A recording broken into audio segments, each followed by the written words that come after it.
I'm old. I'm close to death. I forget things.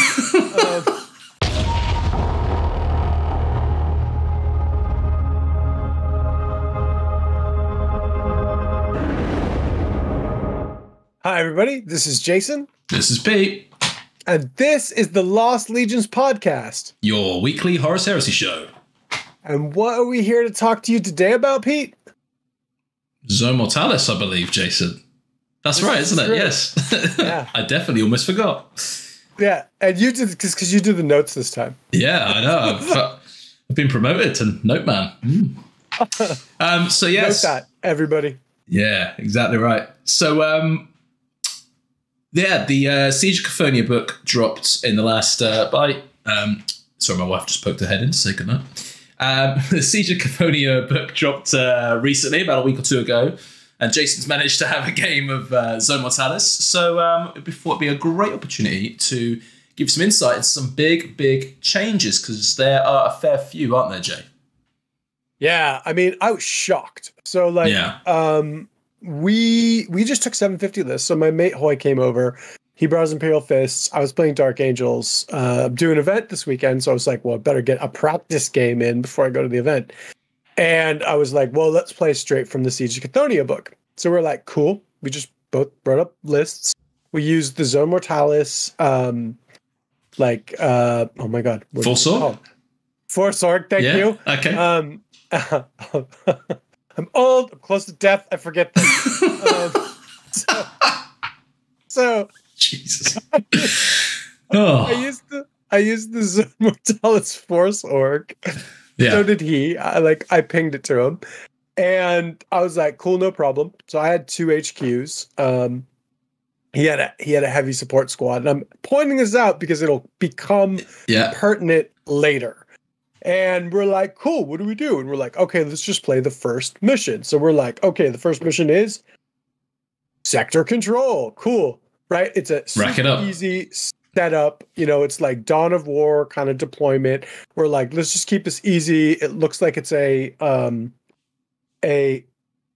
not kill points, objective mission. Yeah. And see, there's that like close to death thing again. It's an objective mission.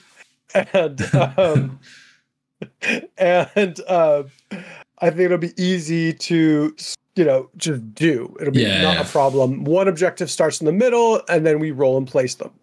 So the first thing we do is we roll off, and we're instantly like confused, because we're like, what are reinforcement points? What is strategic advantage? Where do you find that? All these new words, right? Yeah, like a lot of change. So I mean, like, I sit down with the book and I'm like, okay, this can't be that hard. It's not that many pages. Yeah.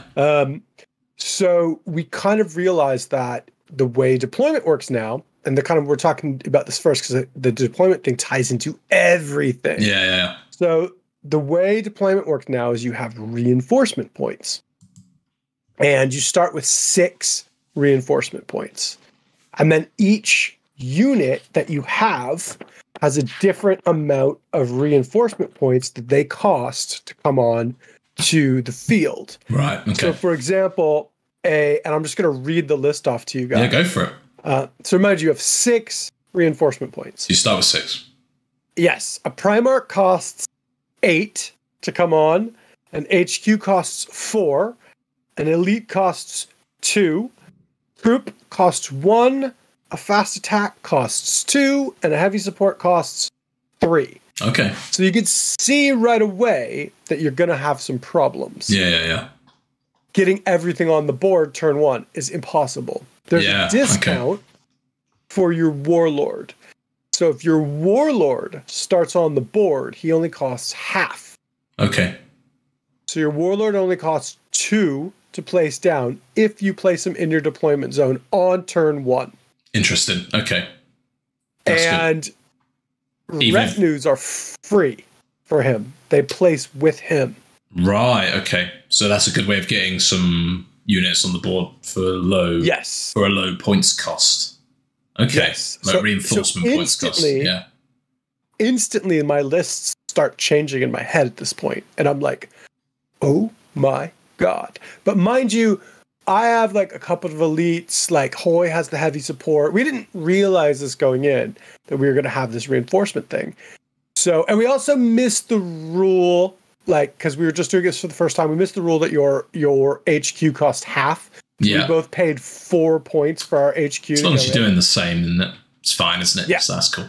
It didn't matter really. But what did happen was, you know, it made us realize, I was like, how am I going to get my other 4-point HQ into the game? Yeah. And I was like, and Hoy was like, how am I going to get my 3-point heavy support Iliasis support squad in? And we were like, yeah. So how did a lot of fun finding out. Yeah. How did that feel then? Like in terms of having to deal with that on the fly? I mean, all right, you weren't prepared for it, but was it a good mechanic? Do you think? Do you think it added a bit of intensity to the game? It's covered. It's covered in the rules, because it does say if they don't come in, they don't count as destroyed. Okay. So they don't count towards anything. There's no stress on that part then, as such. Well, it's interesting because I think going into this a second time, you could plan for it and you know it's there. Yeah. But the reason why it makes this even more interesting is, let me flip back. Sorry, guys, I'm kind of looking at the book while I'm talking to Pete here. Let me flip back to the mission rules. And the mission rules, and I haven't really had a chance, all of them, I'm kind of glancing all of them right now. They all are a little bit different from what I can tell. We'll have another video later and we'll go into all the missions. Right now, this is kind of our first impressions of our biggest changes that we saw. And the biggest change is that you have a reinforcement point for cost for where you want to deploy. Because like in Zone Mortalis, right? There are places, like there's the access points that you actually can come out from. Events and stuff like that and all sorts of things. Right.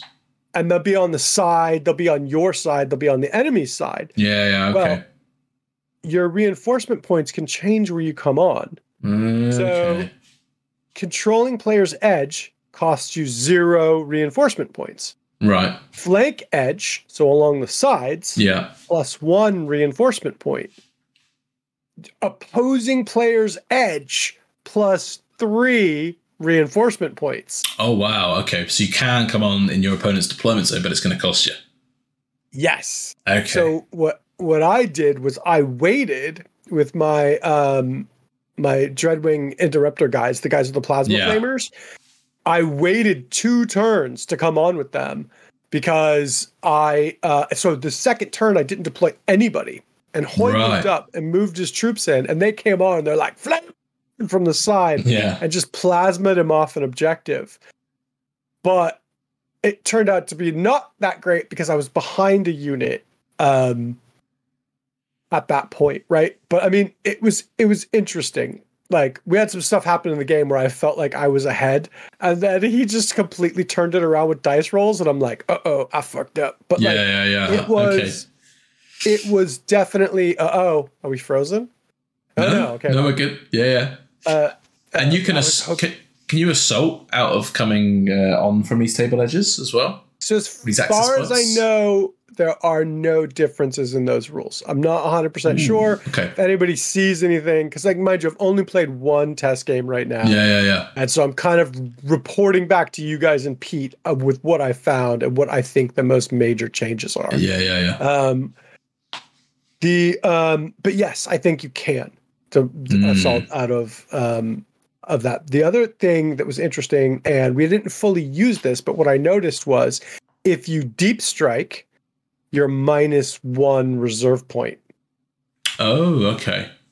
So it takes away a reserve point if you use deep strike. So you only have 5 at that point.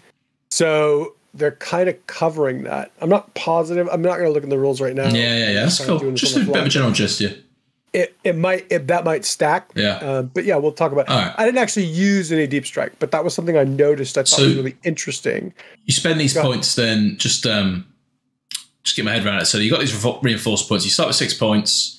You, depending on the missions, I guess that can chop and change a bit, one would assume. But you can then spend these points to bring models in. You spend these points depending on where you want to bring them onto as well. So there's the 2 like the ways you spend these points. You accrue points as well each turn. Is that a thing? Yeah. So every turn you accrue 2 points. Oh, okay, cool. All right. So you got that nice little balancing, I guess, then of that resource that you got to try and manage through the game. That's quite a cool new mechanic, really. I guess I'd be tempted to. Would you think it'd be feasible in your limited experience, Jay, of leaving like some basic tacticals, perhaps, or basic troops to come on at the end of the game in your enemy's deployment zone? Would that be potentially a feasible thing, or do you not think that would be worthwhile considering? That's why my head's just going, well, maybe you can save 1 or 2 units, bring them on late game. So that, yes. Okay, yeah. Tacticals depends on the game. Like, so if I was running Pride of the Legion, so if I had not just yeeted my Terminators forward, because I had Lightning Claw Terminators, I just yeeted into his, they were too far forward, and his Huskarls just came up and just fucking detonated them, right? Yeah. If I hadn't deployed them and I just put something else on, or I hadn't just kind of pushed them forward, because I mean it was just like, let's see what this does. Yeah. And I'd held them back. Yeah, I could have ran them on his table because they count as troops. Yeah. It only costs 1 to deploy. Yeah. So something like Pride of the Legion. Ooh, okay. Could be quite good. Yes. And you know, all of those rights of war where you're like, oh, this is useless because X, Y, or Z Legion unit is a troop, but not a scoring or whatever. Yes. Now they're only 1 to deploy. Yeah, okay. So, for example, like with Terror Assault, your Night Raptors are only 1 point to deploy because they are troops. Yeah. Even though they're not scoring. So like there's a really cool, I really appreciated the mechanic where troops mattered at that point, right? Because troops are 1 point. So what happened is later in the game, like I realized, especially because I pulled that trick with my Flamer guys, that there's no way I'm going to get my 4-point character. Yeah. Right? Like I had a Herald and I was just like, I guess you're hanging out in back, waving your little flag, cheering. And he had his Iliastus assault squad, and he was like, I don't know how I'm going to get these guys on. Yeah. And before the game ended, and we're just like, well, oh well. I mean, we didn't know, so neither of us was terribly upset about it. We were kind of laughing about it because it happened to both of us. Yeah. But I think Hoy had more troops, lower point squads than I did, so he ended up kind of just flooding the zone at the end and covering more objectives because it was an objective game. So he smashed me in the end. So it sounds like really unlucky. Sounds like the way you build your list is going to matter a huge amount more for this now. Yeah. Yeah, 100%. And that was like exactly what I saw, which was like, and this is why when Pete was asking me what the biggest change was, I was like, the reinforcement points. And he wanted to talk about the end. And I'm like, we need to talk about it first because it changes everything. Yeah, I see that. Yeah. This is interesting.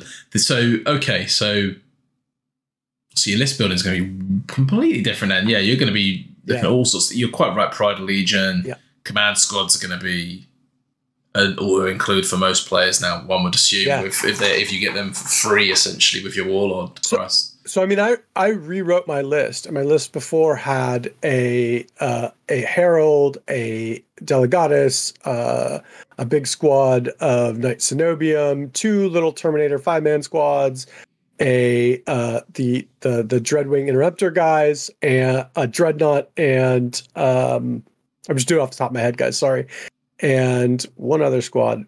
Did I say the attack squad? An attack squad for scoring. Okay, and I rewrote it completely, and I was like, okay, well, second character gone. You're now bumped up to a Praetor because you might as well be more choppy. I just bumped up all the Terminator squads a little bit because I was like, well, you guys need to come on, and you need to be a little more survivable. I added another attack squad, and, I think I kept the Dreadnought because he's only 2 points to come on. So I was like, I just completely rearranged what was in the list, sort of based on models that I had available too. Yeah.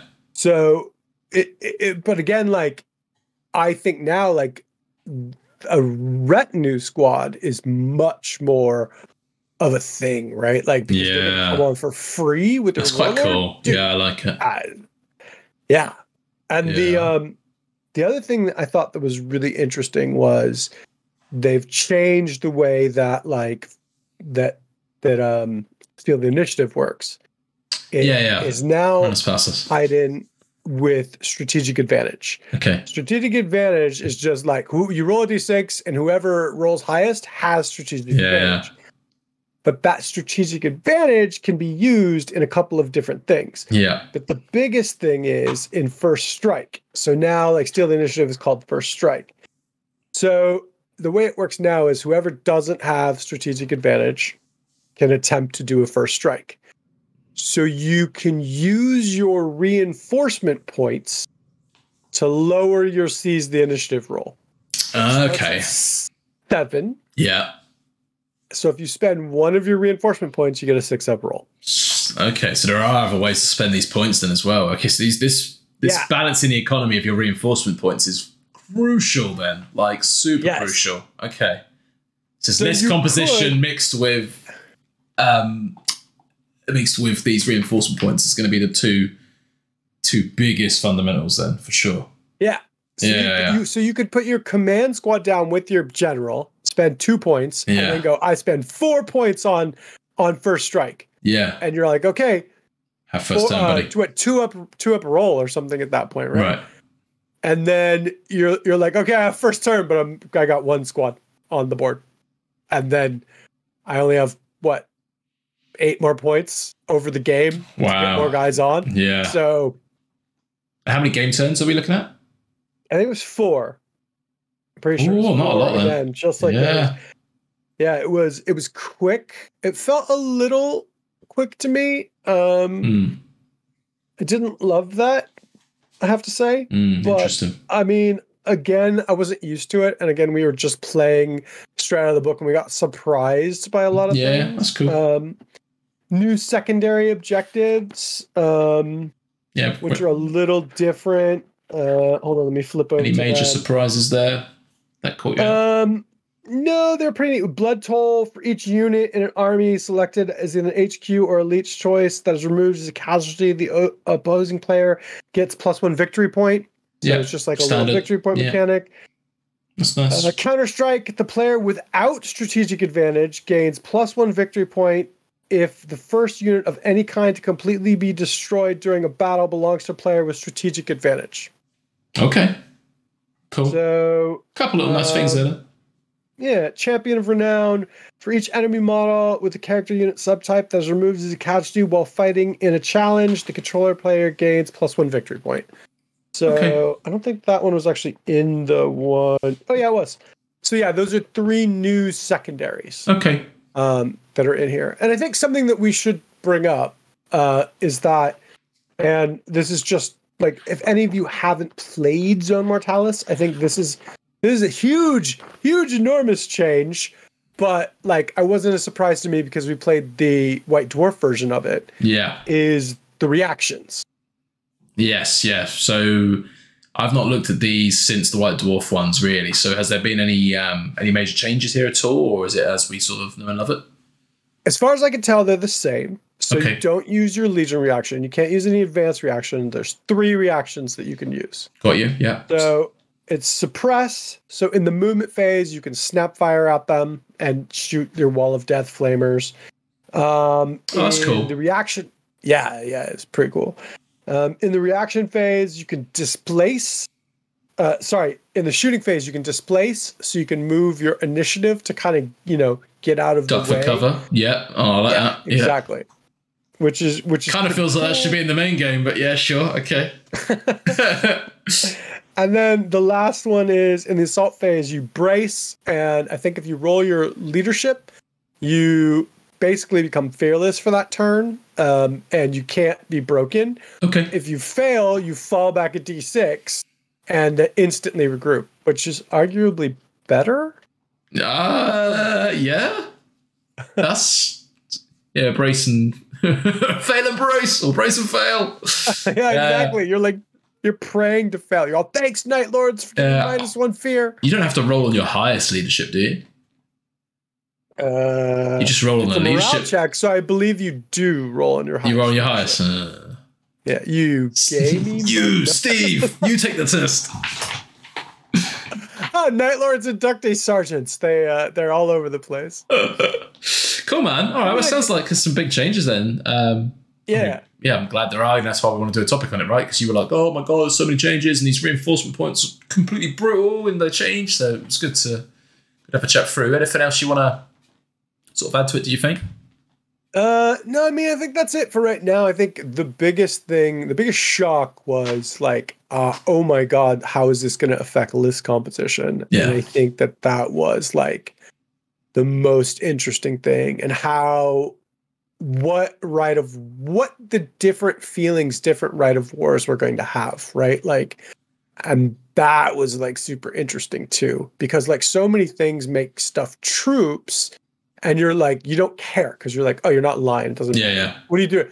You're moving from fast attack to troops. Great. Like, I have 6 slots and I'm not using 4 of them. Yeah. Right. Like, so you're all okay. Cool. Yeah. So, yeah, I think that's really going to change stuff. Yeah. What do you think? What are your first impressions from hearing? From hearing, yeah. I mean, as I say, not really had a chance to look into it too much detail. Hoping to get a game in of it this week, in a couple of days' time.